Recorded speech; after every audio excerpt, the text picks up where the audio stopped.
நீ ஆர்ட்ஸ் தானடா படிச்ச? எப்படி ஐடில வேலை பார்க்குற? எந்த டிகிரினாலும் பரவாயில்லண்ணா. சென்னையில் இருக்க எஸ்எல்ஏ ஐடி ட்ரைனிங் இன்ஸ்டியூட் தான் நான் ட்ரைனிங் எடுத்தேன். மாதம் 30,000 சம்பாதிக்கிறேன். சூப்பர்டா. For IT training and placement contact 8870767784.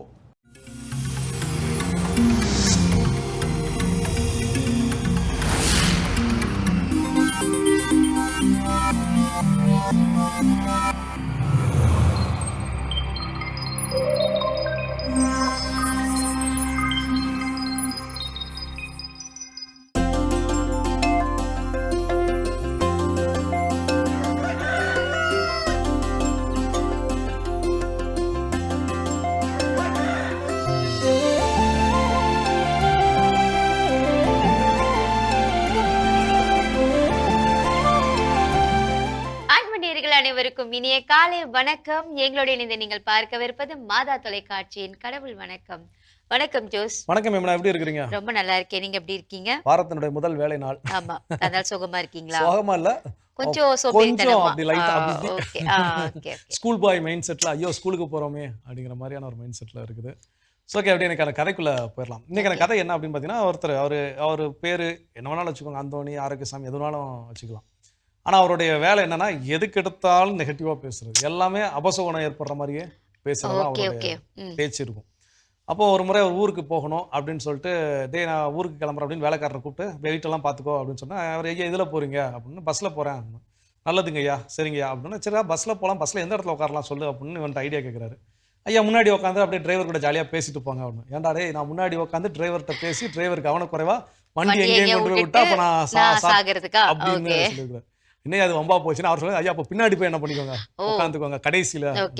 அவர் ஒன்று சொல்ல, அப்போ சிக்னல்ல நிற்கிறப்போ பின்னாடி பிரேக் பிடிக்காத தண்ணியில வந்து இடிச்சு நான் சாகிறதுக்கா அப்படின்னு இருக்கிறாரு.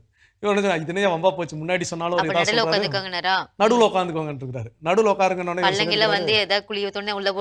இல்ல இல்ல நாள் இல்லாத ரயில்வே கேரட்டை கிராஸ் பண்ணும்போது நட்ட நடுவாக்கில் வண்டி ட்ரெயின் வந்து அடிக்கிறதுக்கா. ஸோ எதுக்கு எடுத்தாலும் நெகட்டிவா பேசுறது. சரி, இது ஒரு நாள் முடிஞ்சு போச்சு. இன்னொரு நாள் என்ன இருக்கு அப்படின்னு பார்த்தீங்கன்னா, ஒரு பையன் 10ஆம் கிளாஸ் பரீட்சை எழுதுறதுக்கு ஒரு ஆசீர்வாதம் வந்திருக்கான். அவன் வந்து ஐயா எங்கள் அப்பா சொன்னார் உங்ககிட்ட ஆசீர்வாதம் சொல்லி, என்ன எதுக்கு வேணும், நான் 10ஆம் கிளாஸ் பரீட்சை எழுத போகிறேன், ஒருவேளை பரீட்சையில் ஃபெயில் ஆகிட்டேனா அப்படின்றான். இல்லை அதெல்லாம் நல்லா படிச்சிருக்கேன் ஐயா, அதெல்லாம் ஃபெயில் ஆக மாட்டானு. ஒருவேளை நல்லா படிச்சிருக்கப்பா, எக்ஸாம் எழுதுறப்ப பதட்டத்தில் எல்லாம் மறந்துருச்சுன்னா என்ன பண்ணுவேன்? ஐயா அதெல்லாம் மறக்காதுங்கய்யா, கரெக்டாக இருக்குங்கய்யா. ஒருவேளை நீ படித்த கேள்வி பரீட்சையில் வரலன்னா இவனுக்கு டென்ஷன் ஆகி போச்சு, போய் அவனையெல்லாம் ஒரு பெரிய மனுஷன் சொல்லி அப்படின்ட்டு போயிட்டான். இன்னொரு நாள் பார்த்தா ஒருத்தன் கல்யாண பத்திரிகைக்கு வந்திருக்கான். அதேதான் எனக்கு கேட்டோன்னா, பத்திரிக்கை உன்னையெல்லாம் பெரிய மனுஷன் வச்சேன் பாரு, அவனும் என்ன பண்ணிட்டான். திடீர்னு ஒரு நாள் அவங்க வீட்டில் வந்து பார்த்தீங்கன்னா, ஒரு 10-20 கும்பலாக வந்துட்டு தலைவர் வாழ்க தலைவர் வாழ்கன்ட்டு ஒரு கும்பல் உள்ள வருது. வந்தோன்னே இவரும் கேட்குறேன், என்ன ஐயா எல்லாம் இப்படி கும்பலாக வரீங்க? ஐயா இந்த ஊரில் நீங்கள் தான் ஒரு பெரிய ஆள்னு கேள்விப்பட்டோம், இந்த மாதிரி எங்கள் ஐயா எலெக்ஷனில் நிற்கிறாரு, நீங்கள் தான் என்ன பண்ணணும் இல்லை அப்படி கேட்டால் கூட பரவாயில்ல. என்ன ஆச்சுன்னா, இவர் கேட்டிருக்காரு, இது சீட்டு கொடுத்துருக்காங்க, நிற்கிறீங்க, ஓகே சந்தோஷம், இப்பதான் தேர்தலே வராது, என்ன திடீர்னு தேர்தல் ஒண்ணா? இல்லையா இடைத்தேர்தல் அப்படின்னு. இடைத்தேர்தல் ஐயா, இதுக்கு முன்னாடி இருந்த எம்எல்ஏ இறந்து போயிட்டாரு, அதனால அவர் போய் இடைத்தேர்தல்.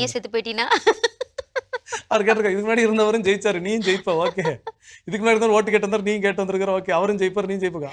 அவரும் சட்டசபைக்கு போனார், நீ சட்டசபை, ஓகே. அவரும் செத்து போய் நீ செத்து போனோடனே ஆட்கள் சும்மா விடுவாங்களா? அடிச்சு தம்சம் மட்டும் போயிட்டாங்க. ஸோ வாழ்க்கையில நெகட்டிவா பேசுறது இருக்க கூடாது, அது நமக்கும் ஆபத்து, நம்ம சுற்றி இருப்போம். கண்டிப்பா எப்பவுமே நம்ம பாசிட்டிவா இருக்க பழகிக்கணும், கற்றுக்கொள்ள வேண்டும். இந்த சிந்தனையோட நாள் தொடங்கலாம். இப்ப ஆலிதர்சனம் பார்க்கலாம்.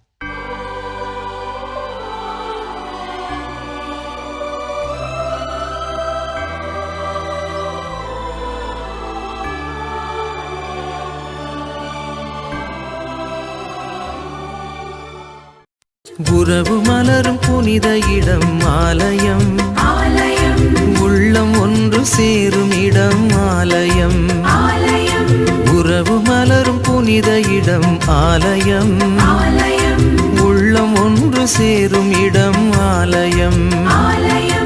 உணர்வு பெருகிட உயர்வு அடைந்திட உண்மை வழி செல்லும் வாழ்வும் ஆலயம்.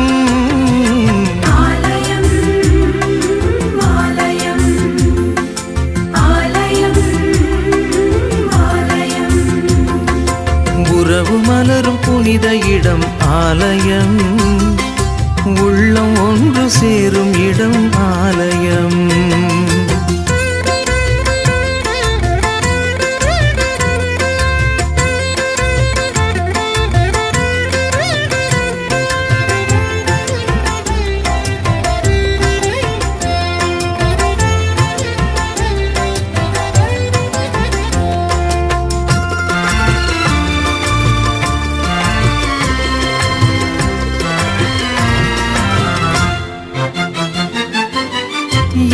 வாழ்க்கை காத்திடும் மாந்தர் வாழிடம்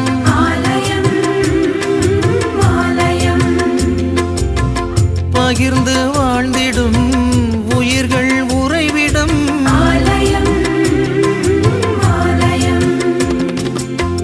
மனிதத்தை உயிரென மதித்திடும் உள்ளங்கள் மானுடர் வாழ்வுக்காய் தனை தரும் நெஞ்சங்கள் நம்பிக்கை செய்தி சொல்லும் நண்பர்கள் உண்மைக்காய் உயிரை இழக்கும் ஜீவன்கள் எல்லோரும் இறைவன் உறையும் ஆலயம் எல்லோரும் இறைவன் உறையும் ஆலயம் உறவு மலரும் புனித இடம் ஆலயம் உள்ளம் ஒன்று சேரும் இடம் ஆலயம்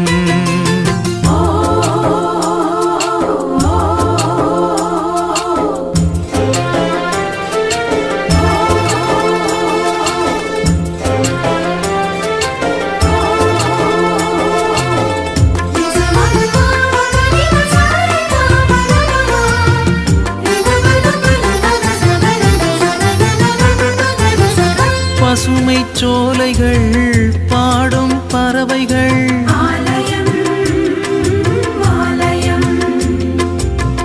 காற்றும் வானமும் கடலும் மலைகளும்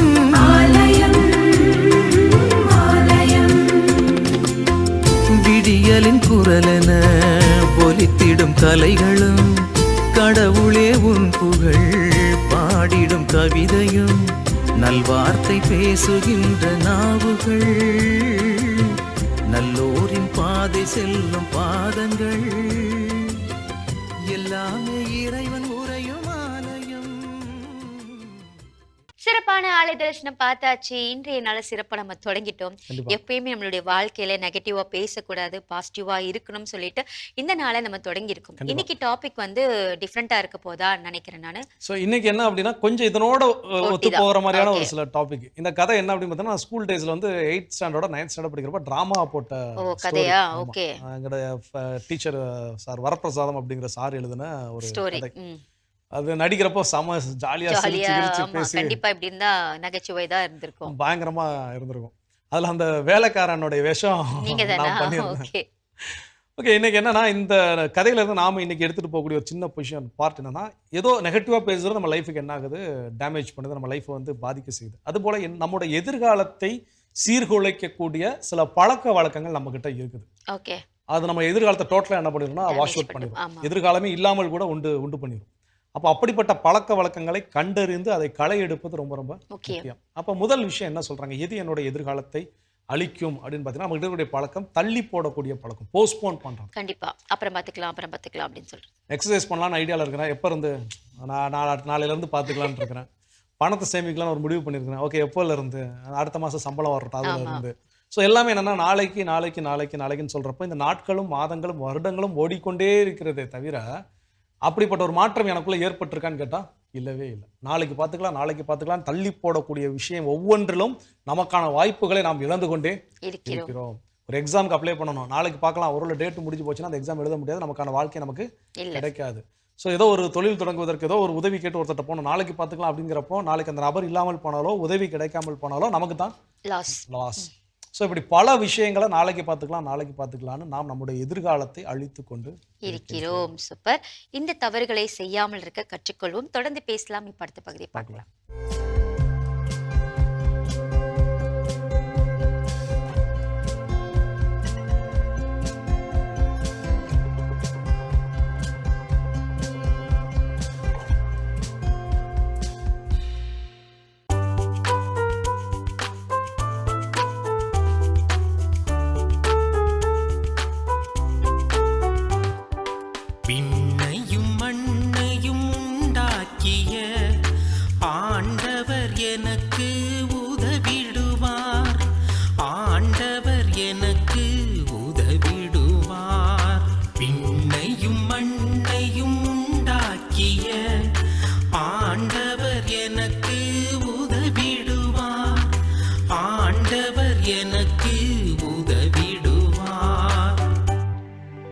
மலைகளை நோக்கி என் கண்களை உயர்த்துகின்றேன்.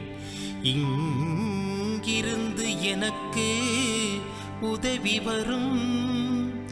விண்ணையும் மண்ணையும் உண்டாக்கிய ஆண்டவரிடம் இருந்தே எனக்கு உதவி வரும். விண்ணையும் மண்ணையும் உண்டாக்கிய ஆண்டவர் எனக்கு உதவிடுவார். ஆண்டவர் எனக்கு உதவிடுவார். விண்ணையும் மண்ணையும் உண்டாக்கிய ஆண்டவர் எனக்கு உதவிடுவார். ஆண்டவர் எனக்கு உதவிடுவார். பிரியமான சகோதர சகோதரிகளே, அன்னையினுடைய அன்பு பிள்ளைகளே, இயேசுவின் இனிய நாமத்தில் உங்கள் அனைவருக்கும் இனிய காலை வணக்கம். பிரியமான சகோதர சகோதரிகளே, இன்று நம்முடைய சிந்தனைக்கு திருப்பாடல் 121 ஒரு அற்புதமான உன்னதமான திருப்பாடல். 8 வசனங்களை கொண்ட இந்த திருப்பாடல் நாம் ஒவ்வொருவரும், ஏன் நம் குடும்பத்தில் இருக்கக்கூடிய குட்டி குழந்தைகள் கூட இந்த திருப்பாடலை நினைவில் கொள்ள வேண்டும், மனப்பாடம் செய்து வைத்துக் கொள்ள வேண்டும். ஏனென்றால் இந்த திருப்பாடல் ஒரு பாதுகாப்பு நிறைந்த திருப்பாடல். ஆண்டவருடைய பாதுகாப்பையும் உடனிருப்பையும் அவ்வப்போது நமக்கு நினைவூட்டக்கூடிய ஒரு அற்புதமான திருப்பாடல். இந்த நாளில் ஒருவேளை பாதுகாப்பற்ற சூழ்நிலையே, அல்லது எனக்கு யாரும் இல்லை, உதவி செய்ய யாரும் இல்லை, என்னை கண்டுகொள்ள யாரும் இல்லை, என்னை புரிந்து கொள்ள யாரும் இல்லை, அல்லது என்னோடு உடனிருக்க யாரும் இல்லை என்று கூட ஒரு சில சூழ்நிலைகளை தாழ்ந்த மனநிலையோடு அல்லது சோர்வோடு தளர்வோடு இருக்கக்கூடிய ஒவ்வொரு நபரையும் பார்த்து ஆண்டவர் இந்த திருப்பாடல் வழியாக தெம்பூட்டுகிறார். பயப்படாத, கலங்காத, திகைக்காத, நான் உனக்கு எப்போதுமே பாதுகாப்பாக இருப்பேன். பிரியமான சகோதர சகோதரிகளே, நம்முடைய தேவன் எப்படிப்பட்ட தேவன்? அவர் உறங்குவதும் இல்லை, தூங்குவதும் இல்லையாம். நம்மை நினைத்து அவ்வளவு அவர் அக்கறையும் கரிசனையும் கொண்டிருக்கின்றார். நினைத்து பார்ப்போம். மருத்துவமனையில் ஐசியூ என்று சொல்கிறோம், இன்டென்சிவ் கேர் யூனிட், தீவிர சிகிச்சை பிரிவு என்று கூறக்கூடிய அந்த இடத்தில் இருக்கக்கூடிய மருத்துவர்கள், செவிலியர்கள் யாருமே இரவு பகலாக வேலை செய்யக்கூடிய நபர்கள் தூங்குவதில்லை, எப்போதுமே விழித்திருக்கின்றார்கள். நோயாளிகள் மேல் அக்கறையும் கவனமும், அவர்களுக்கு என்ன மருந்து கொடுக்கப்படுகிறது, அவர்கள் எப்படியெல்லாம் இருக்கின்றார்கள், அவ்வப்போது சோதனை செய்யக்கூடிய நிறைய கருவிகளும் அங்கு பொருத்தப்பட்டிருக்கின்றது. பிரியமான சகோதர சகோதரிகளே, இன்று சோர்வோடு தளர்வோடு யாரும் இல்லையே என்ற வேதனையோடு இருக்கக்கூடிய நபர்களுக்கு மத்தியில் ஆண்டவர் அருமையாக கூறுகிறார் அல்லவா, இதோ காக்கின்றவர் கண் அயர்வதும் இல்லை, உறங்குவதும் இல்லை என்று கூறுகிறார் திருப்பாடல் ஆசிரியர். அப்படிப்பட்ட நிலையில் இருக்கக்கூடிய உனக்கு தேவன் எப்போதுமே அவர் கண்ணும் கருத்துமாக இருக்கின்றார். பிரியமான சகோதர சகோதரிகளே, இந்த நாளில் நடக்கக்கூடிய எந்த ஒரு நிகழ்வாக இருக்கலாம், அல்லது வெளிநாட்டில் உள்நாட்டில் இருக்கக்கூடிய அல்லது வெளியிடங்களில் தங்கி படித்து கொண்டு வேலை செய்து கொண்டு இருக்கக்கூடிய நபர்கள் மேல் அக்கறை கொள்ள அல்லது அவர்களை பாதுகாக்க, அவர்களை பராமரிக்க யாரும் இல்லையே என்று நினைக்க வேண்டாம். நம்முடைய தேவன் அவர்களோடு உடனிருந்து அவருடைய தேவைகளை என்ன என்று அறிந்து அவ்வப்போது அவர்களுக்கு உறுதுணையாக இருக்கின்றார். அவர் உறங்குவதும் இல்லை, தூங்காத தெய்வம். பிரியமான சகோதர சகோதரிகளே, நாம் கேட்டிருக்கின்றோம் தூங்கா நகரம். எப்போதுமே மக்கள் ஆக்டிவாக இருக்கக்கூடிய நகரம் மதுரை. அப்படி தூங்கா நகரத்தை போல ஆண்டவர் நாம் ஒவ்வொருவர் மேலும் கரிசனையும் அக்கறையும் கொண்டிருக்கின்றார். பிரியமானவர்களே, அது மட்டுமல்ல, இன்றைக்கு திருப்பாடல் ஆசிரியர் நமக்கு அருமையாக கூறுகிறார். அவர் ஒரு நிழலைப் போல தொடர்ந்து நம்மை பாதுகாத்து பராமரித்து வருகிறார். போகும்போதும் வரும்போதும், என்ன நிலையிலும், எல்லா சூழ்நிலையிலும், எங்கு சென்றாலும் எங்கு வந்தாலும் அவருடைய கிருபை, அவருடைய ஆசீர்வாதம் நம்மை விட்டு பிரிக்க முடியாது. ஏனென்றால் அந்த அளவுக்கு தேவன் உறங்குவதும் இல்லை, தூங்குவதும் இல்லை, நம்மேல் அக்கறை கொண்டிருக்கக்கூடிய தேவன்.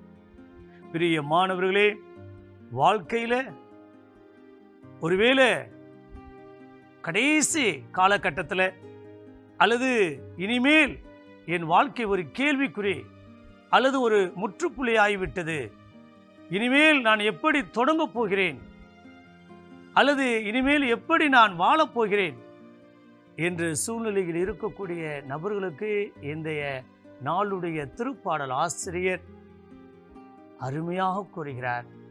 நீர் போகும்போதும் வரும்போதும் என்ன செய்தாலும் நான் உன்னோடு இருக்கப் போகிறேன்.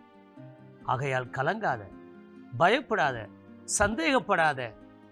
உன்னையும் உன் குடும்பத்தாரையும் உன் பிள்ளைகளையும் எடுக்கக்கூடிய தொழிலையும் முயற்சியையும் காரியங்களையும் தேர்வையும் நிச்சயமாக நான் ஆசீர்வதிப்பேன். ஏனென்றால் அந்த அளவிற்கு நான் உன்மேல் அக்கறை கரிசனை கொண்டிருக்கின்றேன் என்று திருப்பாடல் ஆசிரியர் வழியாக ஆண்டவர் நமக்கு அவருடைய ஆசீர்வாதத்தை பொழிகிறார். பிரியமானவர்களே, அப்படிப்பட்ட ஆசீர்வாதத்தை பெற்றவர்களாக ஆண்டவரோடு நாம் இணைந்து பயணிப்போம்.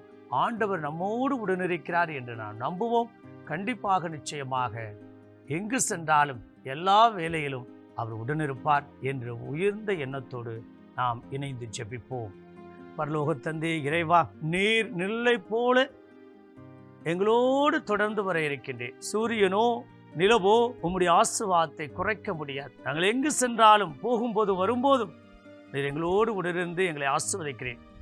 இந்த வாரம் முழுவதும் சிறப்பான விதத்தில் இன்று திங்கட்கிழமை நாங்கள் போகும்போது வரும்போதும் எல்லா காரியங்களிலும் உடனிருந்து எங்களை ஆசீர்வதித்து உமக்கு ஏற்ற பிள்ளைகளாய், பிரியமுள்ளவர்களாய், உம்முடைய உடனிருப்பை ஒவ்வொரு நாளும் உணரும் வண்ணமாக எங்களோடு இணைந்து நீ நிச்சயமாக கரம் பிடித்து வழிநடத்தி எங்களை நல்வாழ்வுக்கு அழைத்துச் செல்ல எங்கள் ஆண்டவராய் இயேசு கிறிஸ்துவின் இனிய நாமத்தில் ஜெபிக்கிறோம் நல்ல பிதாவே, ஆமென். அருமையான தினமொரு திருப்பாடல் பகுதி பார்த்துட்டோம். இன்னைக்கான திருப்பாடலும் கேட்டாச்சு. அதோட நம்ம இன்னைக்கு பேசிட்டு இருக்கிறோம் நம்முடைய எதிர்காலத்தை அழிக்கக்கூடிய, நம்மிடம் இருக்கக்கூடிய மோசமான பழக்க வழக்கங்கள், பண்புகள், ஹேபிட்ஸ் என்னென்ன அப்படின்னு பேசிட்டு இருக்கோம். அடுத்ததா என்ன ஹேபிட் சொல்றாங்க? அடுத்ததா என்ன ஹேபிட்னா, நம்ம ஒரு மொபைல் ஃபோன் எடுத்து யூஸ் பண்ண ஆரம்பிப்போம்.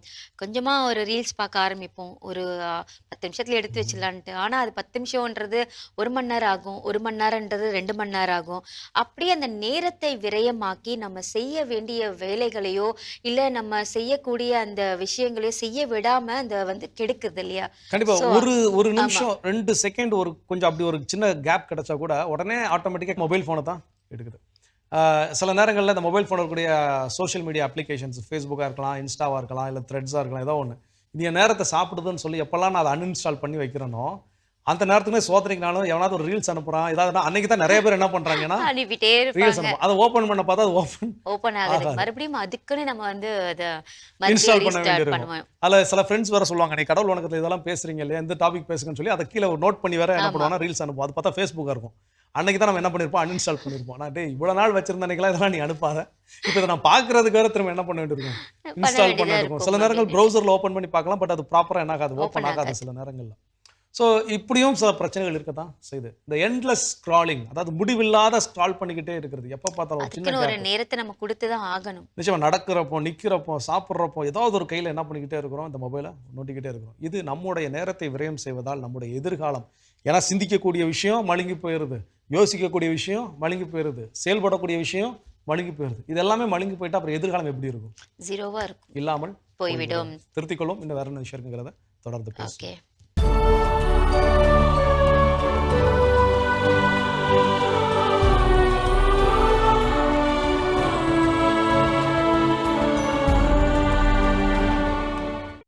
ஜூன் 8 அருளாளர் மரியம் தெரசியா.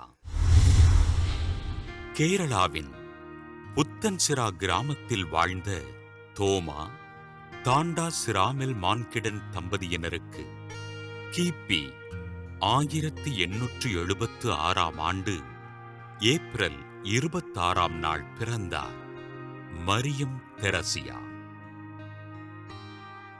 சிறு வயது முதல் ஆண்டவர் இயேசுவிடம் மிகுந்த பக்தியோடு இருந்த மரியம் தெரசியா வாரத்திற்கு 4 நாள் நோன்பிருந்து நாள் முழுவதும் திருச்செபமாலை ஜெபித்தார். தன் 12வது வயதில் தன் தாயினை இழந்து தவித்த மரியம் தெரசியா தம்மோடு 3 தோழியரை இணைத்துக் கொண்டு தொழுநோயினால் துன்புற்றோருக்கும் நோயில் துன்புறுவோருக்கும் உதவிகள் செய்தார். புனித அவிலா தெரசாவைப் போல தரையிலிருந்து மேலெழுந்து போகும் வரம் பெற்றிருந்த மரியம் தெரசியா ஒவ்வொரு வெள்ளிக்கிழமையும் தரையிலிருந்து மேலெழுந்து சென்று சுவரில் சிலுவையில் நிற்பது போல் நின்றார். இறைவாக்கு உரைத்தல், குணமாக்குதல், 5 காயங்கள் போன்ற அருள் வரங்களை பெற்றிருந்த மரியம் தெரசியா திருக்குடும்பத்தினை காட்சியாக காணும் பேறு பெற்றிருந்தார்.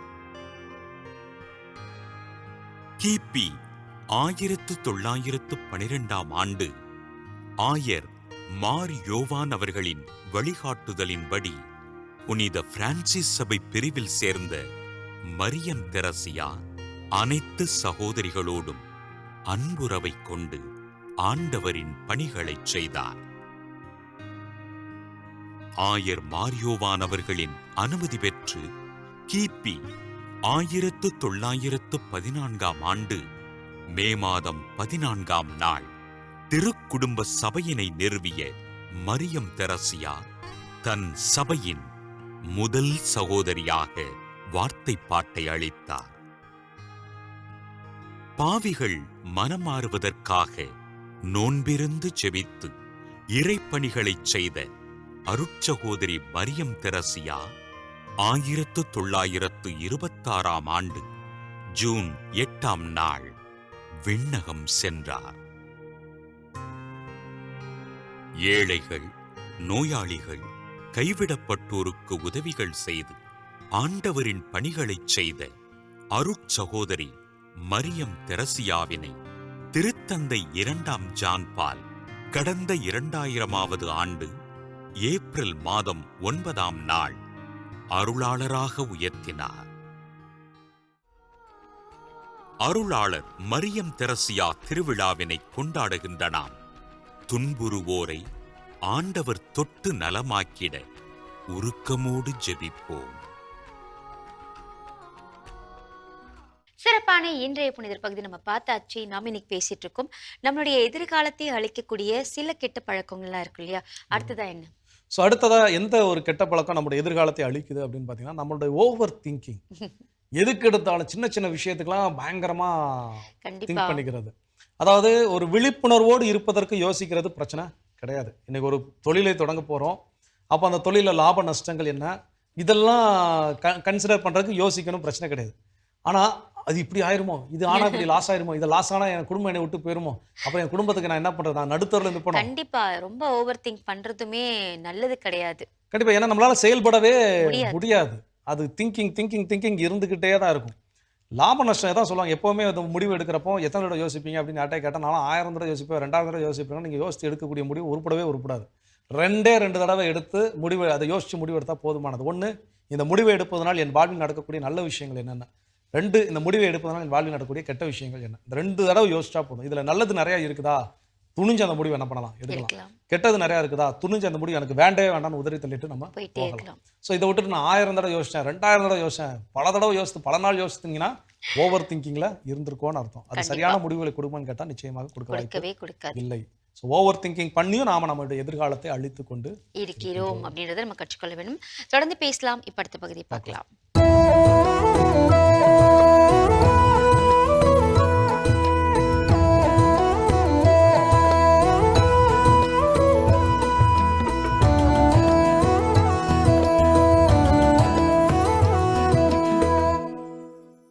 தேசிய நெடுஞ்சாலை பயணம் அது. அதிலே பயணித்துக் கொண்டிருந்தது கார் ஒன்று. அந்த காரை ஓட்டி கொண்டிருந்தார் ஒருவர். தன் மனைவி தன்னுடைய காது கேளாத வயதான அம்மாவோடு தான் பயணித்துக் கொண்டிருந்தார் அவர்.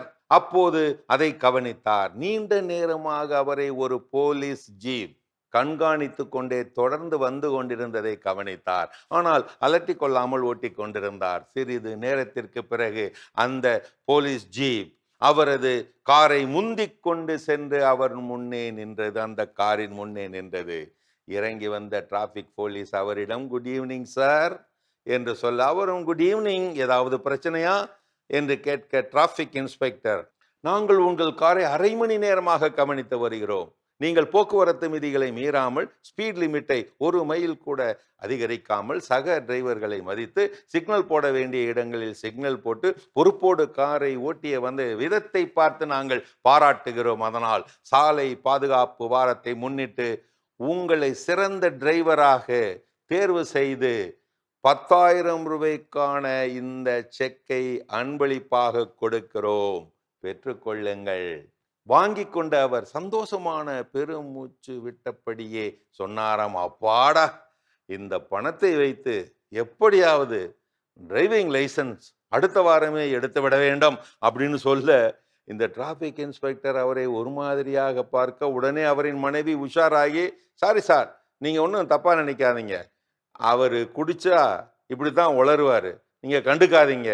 இப்படி தாஜா பண்ண டிராபிக் இன்ஸ்பெக்டர் அவரை இன்னும் அதிகமாக ஒரு மாதிரியாக முறைக்க, இதையெல்லாம் பார்த்து கொண்டிருந்த அந்த காது கேளாத வயதான அம்மா புலம்பி தள்ளிவிட்டாராம். இப்படி அதை கேட்டு டிராபிக் இன்ஸ்பெக்டர் மயக்கமே போட்டுட்டாராம். அந்த அம்மா புலம்பி தள்ளுனது இப்படித்தான், நான் அப்பவே சொன்னேன் கேட்டியா, திருட்டுக்காரை எடுத்துட்டு வர வேணாம்னு நான் அப்பவே சொன்னேன்னு கேட்டியா, இப்ப பாரு எல்லாருமே சேர்ந்து போலீஸ்ல மாட்டிக்கிட்டோம். சாலை விதிகள் அவை உன்னை தாமதப்படுத்துவதற்காக உருவாக்கப்பட்டவை அல்ல, ஒவ்வொருவரின் உயிரையும் பாதுகாப்பதற்காக வடிவமைக்கப்பட்டவை. 1 நிமிடம் மிச்சப்படுத்துவதற்காக சிக்னலை தாண்டுவது உன் வாழ்நாளையே முடிவுக்கு கொண்டு வரக்கூடும், மறவாதே. தலை கவசம் என்பது காவல்துறையினருக்காக அணியும் ஒரு கவசம் அல்ல, உங்கள் மூளையை பாதுகாக்கும் உயிர் கவசம் அது. வாகனம் ஓட்டும் போது கைபேசியில் பேசுவது, குறுஞ்செய்தி அனுப்புவது எல்லாம் கண்களை கட்டிக்கொண்டு ஓடுவதற்கு சமம். சாலையில் அலைபேசி ஆபத்தாகும், நீ யோசி. சாலை ஓட்டத்திலே வேகமே சோகம், நிதானமே நிம்மதி.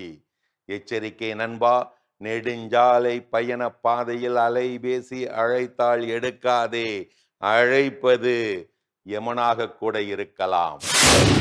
அருமையான கதைகள் 1000 பகுதி பார்த்துட்டோம். எனக்கான கதை சிந்தனை கேட்டாச்சு. அதோட நம்ம இன்னைக்கு பேசிட்டு இருக்கிறோம். நம்முடைய எதிர்காலத்தை அழிக்கும் வண்ணம் நம்மிடம் இருக்கக்கூடிய தேவையில்லாத பழக்க வழக்கங்கள் என்னென்னு சொல்லி அதில் அடுத்தது என்ன சொல்றோம்? அதில் அடுத்தது என்ன சொல்றாங்கன்னா, நம்ம அடுத்தவங்களோட கம்பேர் பண்ணி நம்மளுடைய எதிர்காலத்தை நம்ம வந்து இழந்துட்டு தான் இருக்கோம்னு சொல்லலாம். ஏன்னா நம்ம கிட்ட இருக்கிறத வச்சு நம்ம சந்தோஷம் அடைந்தாலே போதும். அவங்ககிட்ட கார் இருக்கு, என்கிட்ட கார் இல்லை, அவங்ககிட்ட பெரிய பெரிய வீடெல்லாம் இருக்கு, என்கிட்ட வீடு இல்லை. இந்த மாதிரி ஒப்பிட்டு பார்க்கும்போது நம்ம கிட்ட இருக்கிறது என்னன்னே தெரியாம நம்மளுடைய லைஃபை ஹாப்பினஸை தொலைச்சிட்டு இருக்கோம். கண்டிப்பா. ஏன்னா இன்னைக்கு நான் நிறைய நேரங்கள் நண்பர்கள்ட்ட பேசும்போது சரி, வீட்டில் ஃபேமிலியில பேசும்போது சரி, சொல்லக்கூடிய விஷயங்கள் என்னென்ன இருக்குதுங்கிற ஒரு பட்டியல் போடுங்க. கண்டிப்பா. எனக்கு கடவுள் எதெல்லாம் கொடுத்துருக்காரு, எனக்கு இருக்கிறதுக்கு ஒரு வீடு கொடுத்துருக்காரு, நடக்கிறதுக்கு நல்ல காலை கொடுத்துருக்காரு, பேசுறதுக்கு நல்ல நண்பர்களை உடன்பிறப்புகள் என்ன பண்ணிருக்காரு கொடுத்துருக்காரு. இதெல்லாம் நம்ம கிட்ட இருக்கிறத நம்ம யோசிக்கிறதே கிடையாது. பக்கத்தில் இருக்கிறவங்கள கொஸ்டின் பேப்பரை பார்த்துட்டு அவன் அந்த ஆன்சர் எழுதியிருக்கிறான், நமக்கு இந்த ஆன்சர் வரலையே அப்படின்னு எழுதுறான். அதான் சொல்றான், ஒவ்வொருத்தருக்கும் individual question paper, individual answer. அவங்களோட ஆன்சர் நமக்கு என்ன ஆகாது, செட் ஆகவே ஆகாது. அதுக்கு மீறி காப்பி அடிச்சா நம்ம தான் என்ன பண்ணுவோம், அவுட் ஆயிரும். ஸோ அப்போ பிறரோடு ஒப்பிடுதல் நம்முடைய எதிர்காலத்தை சீர்குலைத்து விடும். இருக்கிறத நினைச்சு சந்தோஷப்படுங்க. அப்பனா தான் இருக்கிறத நம்மளால் பயன்படுத்த முடியும். அதை பயன்படுத்தும் பொழுது தான் நம்ம வாழ்வில் வெற்றி பெற முடியும். கம்பேர் பண்ண ஆரம்பிச்சோன்னா இருக்கிறத நம்ம பயன்படுத்துறதுக்கு நமக்கு தோணவே தோணாது. அது நம்முடைய எதிர்காலத்தை அழித்து விடும். சூப்பர். இன்னும் வேற என்னெல்லாம் இருக்குன்னு சொல்லிட்டு தொடர்ந்து பேசலாம். அதுக்கு முன்னாடி ஒரு பிரேக் போயிட்டு வரலாம்.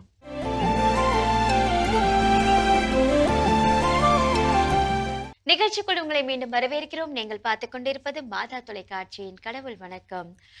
சொல்லுங்க ஜோஸ், நம்ம இன்னைக்கு வந்து நம்மளுடைய எதிர்காலத்தை நினைத்து நம்ம சில விஷயங்கள்லாம் கெட்ட பழக்கத்தெல்லாம் வச்சுட்டு இருக்கோம் இல்லையா, அடுத்ததான் என்ன நம்ம தவறு செய்யறோம்? ஸோ அடுத்ததான் நம்மளுடைய எதிர்காலத்தை அழிக்கும் வண்ணம் நாம் செய்யக்கூடிய தவறு, நாம் வச்சிருக்கக்கூடிய ஒரு கெட்ட பழக்க வழக்கம் என்ன அப்படின்னு பார்த்தீங்கன்னா, எல்லாரையும் ப்ளீஸ் பண்றதுக்காக, இல்லை எல்லாரையும் திருப்திப்படுத்துவதற்காக யார்கிட்டையும் என்ன பண்ணுறோம், நோ சொல்ல மாட்டோம். ஆமா. நீங்கள் ஒரு வேலை கொடுக்குறீங்க, ஓகே நான் செஞ்சிருந்தேன் அப்படின்னு நான் சொல்கிறேன். அடுத்து இன்னொருத்தவங்க வராங்க, நீங்கள் ஒரு வேலை கொடுக்குறீங்க, நான் ஓகே செஞ்சிருந்தேன் நான் சொல்கிறேன். ஏன்னா உங்கள் மனசு நோகக்கூடாது, அவங்க மனசு நோகக்கூடாது, இவங்க அப்படின்னு சொல்லி எல்லா பாரத்தையும் நான் என்ன பண்ணிக்கிறேன், ஏற்றி எனக்குள்ளே ஏத்துக்கிறேன். கடைசி உங்கள் வேலையும் உருப்படியாக செஞ்சிருக்க மாட்டேன், யார் அடுத்தவங்க வேலையை வேலையும் ஒழுங்கா செஞ்சிருக்க முடியாது. அப்போ ஆட்டோமேட்டிக்காக நீங்கள் என்ன பண்ணுவீங்க, என்ன உங்களை நம்பி கொடுத்தேன் பாரு, இதை நான் வேற யார்கிட்ட கொடுத்துருந்தா செஞ்சிருப்பாங்க அப்படிங்கிற மைண்ட் செட் தான் உங்களுக்கும் வரும், எல்லாருக்கும் வரும். அப்போ இது ஒரு தேவை. நாளை பின்ன ஏதாவது ஒரு நம்பி ஒரு விஷயத்தை நீங்கள் கொடுப்பீங்களான்னு கேட்டால், இவன்ட்ட கொடுத்தா எல்லாம் செய்வேன்னு சொல்லுவான், ஆனால் கடைசி நேரத்தில் என்ன பண்ண மாட்டான், செய்ய மாட்டான் அப்படிங்கிற மனநிலை வரும். ஒருவேளை நான் கடினப்பட்டு கஷ்டப்பட்டு நான் செஞ்சாலும் இந்த பக்கம் என் ஃபேமிலி கூட நேரம் ஏதாவது ஒரு விஷயத்தை என்ன பண்ணியிருப்பாங்க, சாக்ரிஃபைஸ் பண்ணியிருப்பேன். அப்போ அவங்க என்ன நினைப்பாங்க, இவன் வேலைன்னு வேலையை கட்டியே தான் அழுவானே தவிர இவனுக்கு குடும்பத்தை பற்றி அக்கறையே கிடையாது அப்படிங்கிற ஒரு விஷயம். அப்போ என்னன்னா எதிர்காலத்தை டோட்டலாக ஏதாவது ஒரு பக்கம் என்ன பண்ணிடும், டேமேஜ் பண்ணி விட்டுரும். ஒன்று எல்லாத்துக்கும் ஆமான்னு சொல்லி எல்லாரோட வேலையும் கஷ்டப்பட்டு கடினப்பட்டு, இந்த சொல்லுவாங்களே கஷ்டப்பட்டு கடினப்பட்டு துக்கப்பட்டு துயரப்பட்டு எல்லாம் செஞ்சா குடும்பத்து பக்கம் டேமேஜ் பண்ணி விட்டுரும். கண்டிப்பா இல்ல நோ சொல்ல நம்ம கத்துக்கும் போது தானே எது நம்மளால முடியும்ன்றது நமக்கு தெரிஞ்சுக்க முடியும். ஸோ அப்போ அந்த நோ சொல்றது தப்பே கிடையாது. அந்த நோ சொல்ல முடியல, எல்லாரையும் நான் ப்ளீஸ் பண்ண ட்ரை பண்றேன், எல்லாரையும் திருப்திப்படுத்த நினைக்கிறேன். கண்டிப்பா என்னோட எதிர்காலம் புரிஞ்சவங்க அதை நல்லா புரிஞ்சுப்பாங்க. ஓகே இவனால முடியல, அடுத்த வாட்டி நமக்கு செஞ்சு கொடுப்பான்ற நல்ல மனிதர்களும் இருப்பாங்க. கண்டிப்பா. ஆனா எப்போ நோ சொல்லி அதெல்லாம் பழகின்ற இல்லை என்றால் அது என்னுடைய எதிர்காலத்தை அழித்து விடும். கண்டிப்பா. இன்னும் வேற என்னெல்லாம் இருக்குன்னு தொடர்ந்து பேசலாம். இப்ப அடுத்த பகுதி பார்க்கலாம்.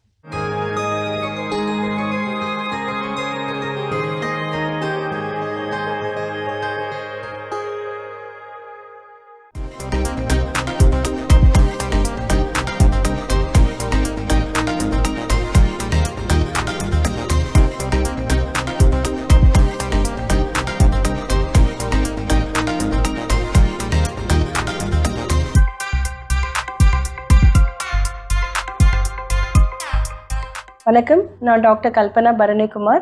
நான் மெரிடியன் ஹாஸ்பிட்டலில் குழந்தைகள் நல மருத்துவராக இருக்கேன்.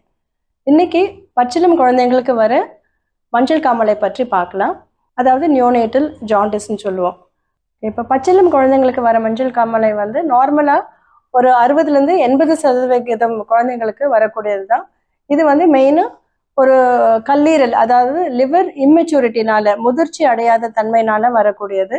இந்த குழந்தைங்களுக்கு இது எதனால ஜாண்டிஸ் வருதுன்னு பார்த்தீங்கன்னா, இந்த ரத்தத்தில் இருக்க சிவப்பணுக்கள் வந்து பழைய சிவப்பணுக்கள் உடையும் பொழுது வந்து ஒரு பிரேக் டவுன் ப்ராடக்ட்னு சொல்லுவோம். அதுதான் இந்த பிலிருபின்கிற எல்லோ பிக்மெண்ட்.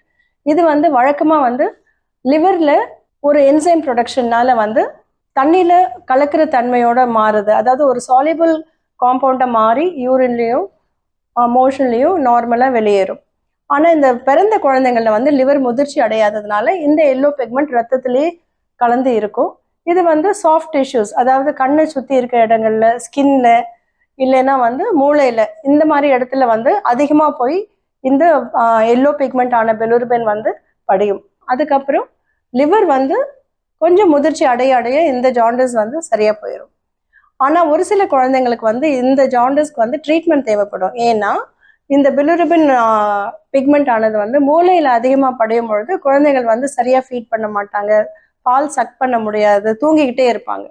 இந்த மாதிரி ஆகும்பொழுது வந்து அதிகப்படியான டீஹைட்ரேஷன் போகிறதுக்கு வாய்ப்பு இருக்குது. அப்போ ரத்தமும் வந்து டீஹைட்ரேட் ஆகும்பொழுது கான்சன்ட்ரேட்டட் ஆகும். அப்போ ரத்தத்தில் அந்த ஜாண்டிஸ் லெவல் நம்ம மெஷர் பண்ணி பார்த்தீங்கன்னா ரிலேட்டிவாக அதிகமாக இருக்கும்.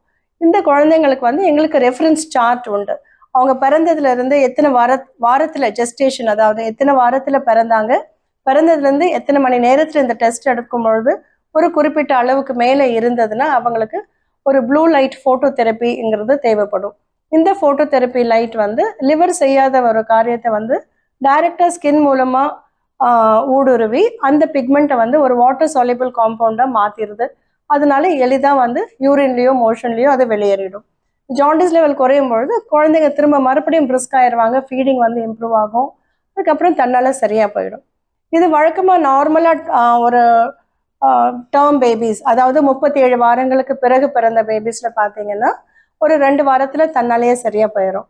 அதுவே ப்ரீமெச்சூர் பேபினா இவங்களுக்கு ஹீமோக்ளோபின் கொஞ்சம் அதிகமாக இருக்கும், அதனால அதிகமான ரெட் செல்ஸ் உடையும் பொழுது கொஞ்சம் ஜாண்டிஸ் அதிக நாளைக்கு இருக்கும். ஸோ 3 வாரம் வரைக்கும் இருக்கிறது வந்து ப்ரெமெச்சூர் பேபிஸில் நார்மல். இதே வந்து சில அசாதாரண சூழ்நிலைகள் நிலவலாம். இது வந்துட்டு ஃபிசியலாஜிக்கல் ஜாண்டிஸ்க்கு அப்பாற்பட்டது. இந்த ஜாண்டிஸ் எதனால வரும்னா, இப்போ பழைய ரெட் செல்ஸ் இல்லாமல் நார்மலாக இருக்க யங் ரெட் செல்ஸுமே வந்து அழியக்கூடிய சில கண்டிஷன்ஸ் உண்டு. அதில் முக்கியமாக பார்த்தீங்கன்னா மதரோட blood group incompatibility, mother baby blood group இன்கம்பேட்டபிலிட்டின்னு இருக்குது. அதாவது ஓ பாசிட்டிவ் மதர்ஸ்க்கு ஏ குரூப்போ இல்லை பி குரூப்போ ஏபி பிளட் குரூப் உடைய குழந்தைகள் பிறக்கும் பொழுது அந்த அம்மாவுடைய ரத்தத்தில் இருந்து ஆன்டிபாடிஸ்ன்னு சொல்லுவோம். அதாவது சில ப்ரோட்டீன்ஸ் குழந்தைக்கு வந்துட்டு பிளசண்டா மூலமாக அம்பிளிக்கல் கார்டு வழியாக குழந்தைக்கு பரவலாம். இந்த ஆன்டிபாடி தாக்குதல் என்ன பண்ணோன்னா குழந்தையுடைய ரெட் செல்ஸ், சிவப்பு ரத்த அணுக்களை வந்து தாக்கும் பொழுது யங் செல்ஸ், அதாவது முதிர்ச்சி அடையாத ரெட் செல்ஸையும் தாக்கும் பொழுது அதிகப்படியான ரெட் செல்ஸ் உடையது. அப்போ அதிகமாக இந்த பிலிருபின் பிக்மெண்ட் ரிலீஸ் ஆகும். அதனால இவங்களுக்கு ஜாண்டிஸ் வழக்கமாக வர ஃபிசியலாஜிக்கல் நிலைப்பாடை தாண்டி அதிகமாகிறதுக்கான வாய்ப்பு உண்டு. இந்த மாதிரி குழந்தைங்களுக்கு வந்து ரத்த அணுக்கள் ஒரு ஆர்டிஃபிஷியலாக உடையும் பொழுது முதல் நாள்ல இருந்தே வந்து ஜாண்டிஸ் வெளிப்படுறதுக்கான வாய்ப்பு இருக்குது. இந்த மாதிரி குழந்தைங்களுக்கு வந்து வெறும் சாதாரண ஃபோட்டோ தெரப்பி சில சமயத்தில் பத்தாது. இவங்களுக்கு வந்து ஸ்பெஷல் ட்ரீட்மெண்ட்ஸ், அதாவது இம்யூனோகுளோபுலின் இன்ஜெக்ஷன்ஸ், இல்லைன்னா வந்துட்டு டபுள் வால்யூம் எக்ஸ்சேஞ்ச் டிரான்ஸ்ஃபியூஷன் சொல்லுவோம். அதாவது ரத்தத்தை வாஷ் பண்ணுறது, அம்மாட்டேருந்து வர எக்ஸ்ட்ரா ஆன்டிபாடிஸ் போய் மேற்கொண்டு குழந்தையோட ரத்த அணுக்களை வந்து உடைக்காத படிக்கான பிளட்டை வாஷ் பண்ணி அந்த ஆன்டிபாடிஸை வெளியேற்றுறது ஒரு முறையாகும். இது வந்துட்டு நியூபோர்ன் இன்டென்சிவ் கேரில் வச்சு தான் பண்ணுவோம். ஆனால் இந்த நிலைக்கு வந்து இப்போ மாடர்ன் ட்ரீட்மெண்ட்டில் வந்து அவ்வளோவா தேவைப்படுறது கிடையாது.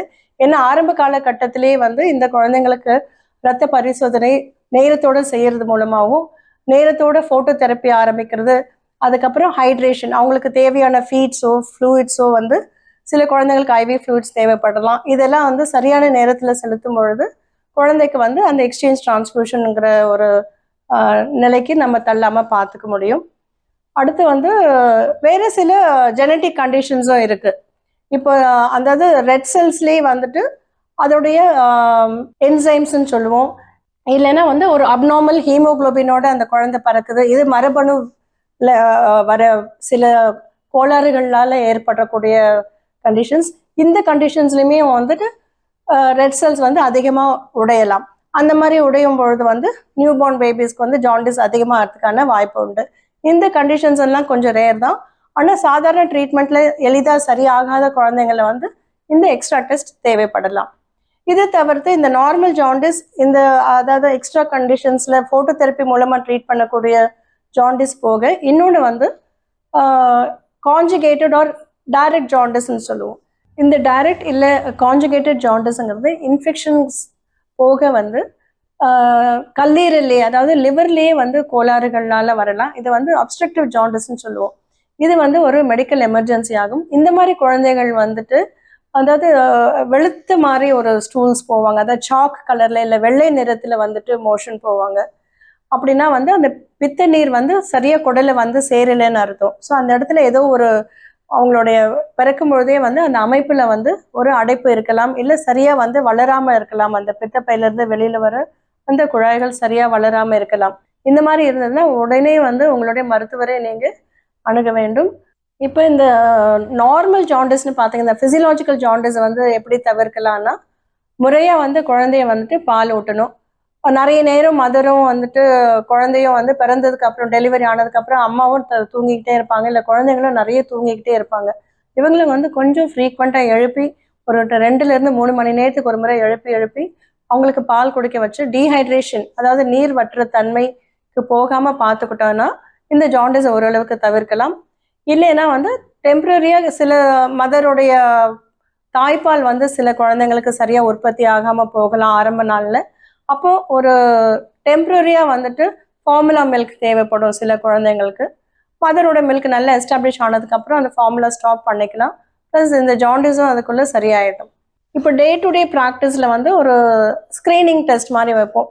பொதுவாக வந்து எல்லா யூனிட்ஸ்லையுமே வந்து குழந்தைங்க பிறந்து ஒரு 2வது 3வது நாள் வீட்டுக்கு போகிறாங்கன்னா வீட்டுக்கு போகிறதுக்கு முன்னாடி வந்து ஒரு முறை இந்த ஜாண்டிஸ் டெஸ்ட் பண்ணுவோம். அதே மாதிரி ஃபாலோஅப், அந்த ஃபஸ்ட்டு ஃபாலோஅப்புங்கிறது ரொம்ப அவசியம். குழந்தைகள் வீட்டுக்கு போனதுக்கப்புறம் ஒரு 48 மணி நேரத்துலேருந்து 72 மணி நேரத்துக்குள்ளே முதல் ஃபாலோஅப் கட்டாயம். ஏன்னா இந்த ஜாண்டிஸ் வந்து அந்த குழந்தை பிறந்து ஒரு 5வது நாளில் ஒரு பீக்குக்கு போகும். அந்த லெவல்ஸ் பீக்குக்கு போயிட்டு தான் அதுக்கப்புறம் சரியாகும். அந்த டைமில் நம்ம திரும்ப அந்த லெவல்ஸ் கேட்சப் பண்ணணும். சில குழந்தைகள் சரியாக வந்து ஃபீட் எஸ்டாப்ளிஷ் ஆகாத பொழுது இந்த ஜாண்டிஸ் லெவல் வந்து அதிகமாகும். அப்போ அவங்க ஃபீட் பண்ணாமல் போவாங்க. அப்போ நம்ம கரெக்டான நேரத்தில் வந்து அதை கண்டுபிடிச்சி அந்த செகண்ட் சான்ஸ் அந்த விண்டோவில் நம்ம கண்டுபிடிச்சி சரியாக ட்ரீட் பண்ணிடணும்னா இந்த குழந்தைங்க பின்னாடி நார்மலாக வளருவாங்க. இப்போ இந்த ஜாண்டிஸை நம்ம ட்ரீட் பண்ணாமே விட்டுட்டோம், கவனிக்கவே இல்லை அப்படின்னா என்ன ஆகும்னா, மூளையில் இந்த பிக்மெண்ட் அதிகமாக படியும் பொழுது பெர்மனண்ட் பிரெயின் டேமேஜ், காது கேட்காம போகிறது, இல்லை செரிப்ரல் பால்சின்னு சொல்லுவோம், அந்த மாதிரி ஒரு மூளை பாதிப்புனால வர நரம்பியல் குறைபாடு வந்து இந்த குழந்தைக்கு காலத்துக்கும் பாதிக்கக்கூடியதாக அமையும். இப்போ நவீன காலகட்ட அந்த screening methods and treatment and feeds அதிகம் பார்த்து டீஹைட்ரேட் ஆகாமல் பார்த்து நம்ம ட்ரீட் பண்ணும்பொழுது இந்த மாதிரி வந்து ஒரு அபாயகரமான பக்க விளைவுகளை வந்து கண்டிப்பாக வந்து நம்ம அவாய்ட் பண்ண முடியும். அருமையான நலம் தரும் நேரம் நிகழ்ச்சி பார்த்தாச்சு. இன்னைக்கான மருத்துவ ஆலோசனையும் கேட்டாச்சு. அதோட நாம பேசிட்டு இருக்கிறோம் கடவுள் வணக்கம் நிகழ்ச்சியில. நாம் நம்முடைய எதிர்காலத்தை அழிக்கும் வண்ணம் நாம் செய்யக்கூடிய செயல்களில் நம்ம கிட்ட இருக்கக்கூடிய பழக்க வழக்கங்கள் என்னென்ன பேசிட்டு இருக்கோம். அதில் அடுத்தது என்ன சொல்றோம்? அடுத்தது என்ன தவறு நம்ம செய்யறோம்னா, நம்மளுடைய ஹெல்த் மேல நம்ம வந்து அக்கறை இல்லாம இருக்கிறது. நமக்கு தேவைப்படுற நேரத்துல நம்ம டாக்டர்கிட்ட போயிட்டு நம்மளோட உடலை காட்டி அதுல ஆரோக்கியமா இருக்குமா இல்லையான்றத செக் பண்ண மறந்துடுறோம். இல்ல நான் அப்புறமா பாக்குறேன், நேரத்துக்கு தூங்காம, அன்ஹெல்தி ஃபுட்டு சாப்பிடாம, இந்த மாதிரி விஷயங்கள்லாம் நம்ம வந்து தவறுகள் செஞ்சுட்டு இருக்கோம். இந்த மாதிரி விஷயங்கள்லாம் செய்யறத நம்ம தவிர்த்தோம்னா நம்மளுடைய எதிர்காலம் நல்லா இருக்கும். கண்டிப்பாக இது ரொம்ப ரொம்ப பல நேரங்களில் மீண்டும் மீண்டும் சொல்லக்கூடிய ஒரு விஷயம். உடல் நலனில் அக்கறை செலுத்துங்க. கண்டிப்பா. ஆரோக்கியமாக இருக்கிறது ரொம்ப ரொம்ப ரொம்ப ரொம்ப முக்கியமான ஒன்று. ஏன்னா இன்னைக்கு நமக்கு உடம்பு முடியல, நம்ம போய் ஹாஸ்பிட்டலில் படுத்துக்கிட்டா பாதிக்கப்படுறது நாம மட்டும் கிடையாது, நம்மளை சுற்றி இருக்கிறவங்க தான் ரொம்ப ரொம்ப ரொம்ப பாதிக்கப்படுறாங்க.